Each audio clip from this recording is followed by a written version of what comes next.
Mais Assimi Goïta m'a fait qu'à Wallon parce que Malien tout mène un problème, pas de colon Malia, pas de tout mène en Mali solo. Parce que Domi vient à travailler comme na Domi, Ambe, Ibeka Kerafana, Douve, Ibeka Kerafana. Car sur le sotomo Joleno, Mou Joleno, ni Assimi tout matin, Ibeka là-bas au don, Wallah, Ibeka la brigade, quel est tout de tout, c'est venu quoi. Mais Ambe Assimi Goïta faux. Ayam Mali pour Malia, pas de colon. Odo Assimi metan Ibeka no fait Domi, n'a tout matin Odo, Wallah, ya tout meke Malia, pas de Mali comme car sur la population où tout met dans les Ibeka Dala, à la tani mon million qu'elle il tout met Ibeka les brigades, à peine tout met tout paie à la saisie, à peine tout met tout à donc à bas. Mais sur la soutara, quand Ibeka la bon, Bonani Karamo Kono, Kanana et Kati, Amba Assimi faut qu'à Wallimano à Ibeka c'est votre. Parce que mon a donc comment Assimi n'est tout tigre malin Kosovo parce que génération Théorobo de Jamana Kuna à Mena car faut dem se me sur pi nous mena Jamana Kuna pi ko Assimi no ne tumba dala mais même faut malien on be bo Kenya ba yedim Kenya ba tu ko la ni sa na bi be sanu to mo ibe sanu to mo même frère de soso de ka Kenya ba ko nya be ne la bi ni sam bi na duguma ibe sanu to mo duguma car faut ça min den kele de français min den kele de français mais français sous sol de français français de deuxième soluna tina be français de deuxième asalu be bon mali mu gono brigiden kele de mali kono amse ka ngolo to muna ko ni mali sabe tonti son san bisabe be angeli mina iban jelika iban tola bi e ko kemo flene bi imina ta demselu la bobi pour examiner kana ke enfant tande on est mu donne pour c'est si tente polina assisté ko mana wuna be suru fantande on de ka mali kono mali fantande on de kasila fantande on de toreno examiner kana ke abebe ke on de la ibega mu fo ko on teme farasi na do makala on teme ko kananka bon fantande Mettez-vous flic à votre tout le monde. Il n'a pas d'école d'eau, pour examiner la quai. Avec la quai, mais enfin dans le donné. Avec Fama Moulougo, ou Dentiano. Les Moufo, l'Itara Dakar, Sénégal. Et même vous faites un bien des Maliens dans le détail. Mali Famo. Assimi Goïta.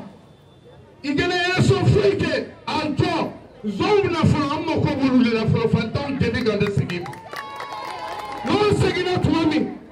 Basili Gana, Bamako, Tonda Malié. Élection de Sénégal, Bamako, Tonda Sénégal. Élection organisée tout le monde. Jamanat la letena for Bambeka for nous, élection à la Mali, femme belle et de faire. Les Moufoye, Sansao, Sandouro, Santan, au Pégat de Folofo, de Manaka Basiki, Foloni, de Manaka Basika, élection de Kia Somole. Balma be fa bena jere nga otiga gorata be fa bena jere nga otiga gorata le camarades jere nga otiga gorata be jere nga be ba fo mali tege atenjugu sagol mali tege atenjugu sagol mali tege atenjugu sagol mali be ga ayere wolo retaye mali be ga ayere wolo retaye. Merci beaucoup. De passage Kakumala et Poli là c'est Sabou Bala Fofanama, le secrétaire général. Donc voilà, Amena Okuma dit Ambalma Kema au nom de la presse et au nom des jeunes patriotes du Mali. Alega Sega Polikana c'est Bella Djeleba, Amadou Tchaba. Jama Anibula. Jama Anibula. Et donc l'autre Assimi, Assimi, Mali, Mali, Mali, Mali. Ame bela jelenfo, wulaina au na kenen ka ajaranye.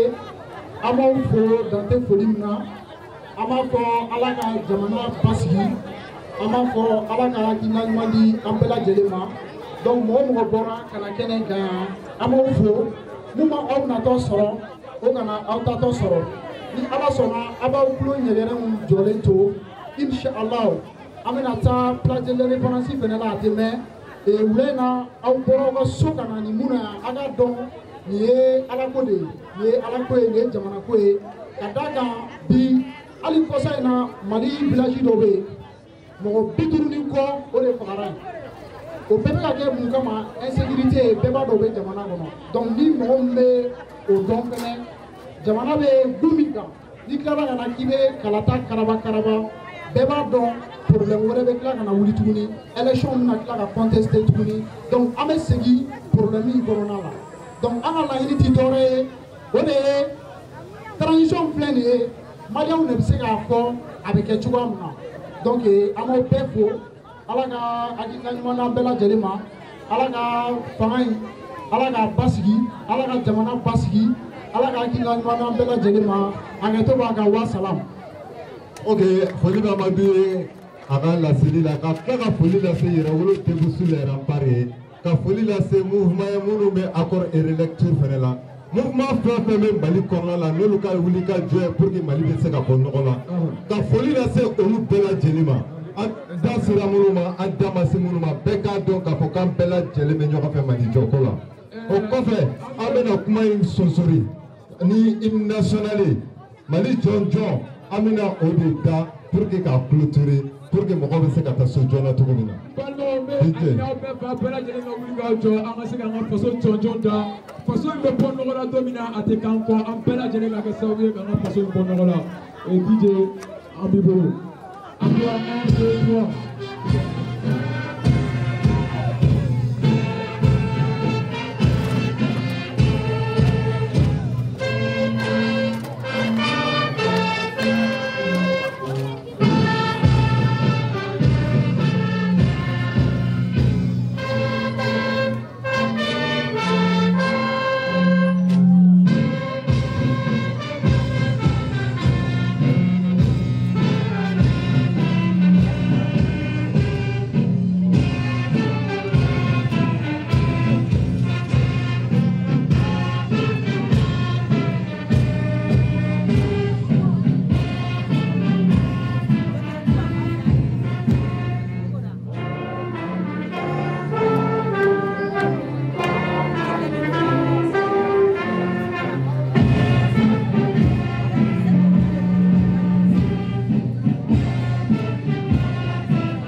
Mali n'aw natɔ sɔrɔ o kana aw tatɔ sɔrɔ hali bi ala ka Mali lakana ala ka Mali ta fanga di maliyɛnw ma.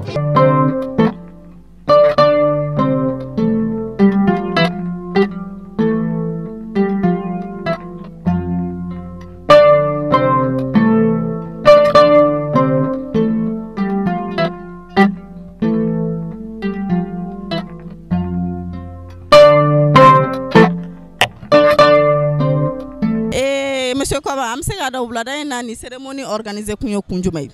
Bon, collectif des jeunes patriotes du Mali.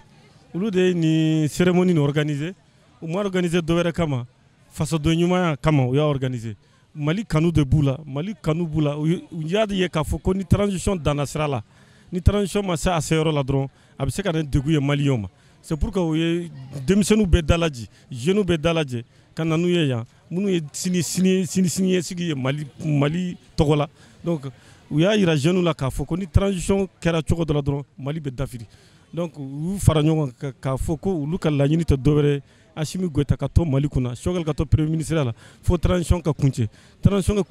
ko ɲuman na parce que ni transition kɛra transition karabalen ye donc élection ka kɛ élection karabalen ye président ka sigi karaba kɔnɔ maire ni député ka sigi karaba kɔnɔ donc ko wɛrɛ bɛ bɔ a la an ma sigi ni mun ye c'est pourquoi u y'a yira k'a fɔ vraiment transition hali ni dɔ bɛ fara kan dɔ ka fara kan a ka kɛ basigi kɔnɔ a ka kɛ hakilisigi kɔnɔ donc maliyɛnw bɛɛ bɛɛ lajɛlen ka ɲɔgɔn ye nin transition kɔnɔ maa si kana maa si janfa donc an ka fara ɲɔgɔn kan n'an farala ɲɔgɔn kan jugu minnu bɛ kɛnɛma bɔ kɛnɛma kana kana hakilu fara fara jugu ninnu an bɛ su la donc o jugu ninnu faransi b'a la jamana wɛrɛw b'a la CEDEAO ni Union africaine olu bɛɛ lajɛlen b'a la o y'a yira k'a fɔ ko olu tɛ Mali fɛnw dɔn kosɛbɛ fɛn minnu Mali t'a ɲɛdɔn olu bɛna dɔrɔn ka na tile fila kɛ ka taa mais Mali réalité u t'o dɔn kosɛbɛ donc Mali réalité tɛ dɔwɛrɛ ye vraiment pour que jamana ka basigi transition ka taa ɲɛ dɔɔni vraiment fɛnw ka sigi sen kan Mali bɛ se ka sigi nɛgɛ ka nɛgɛ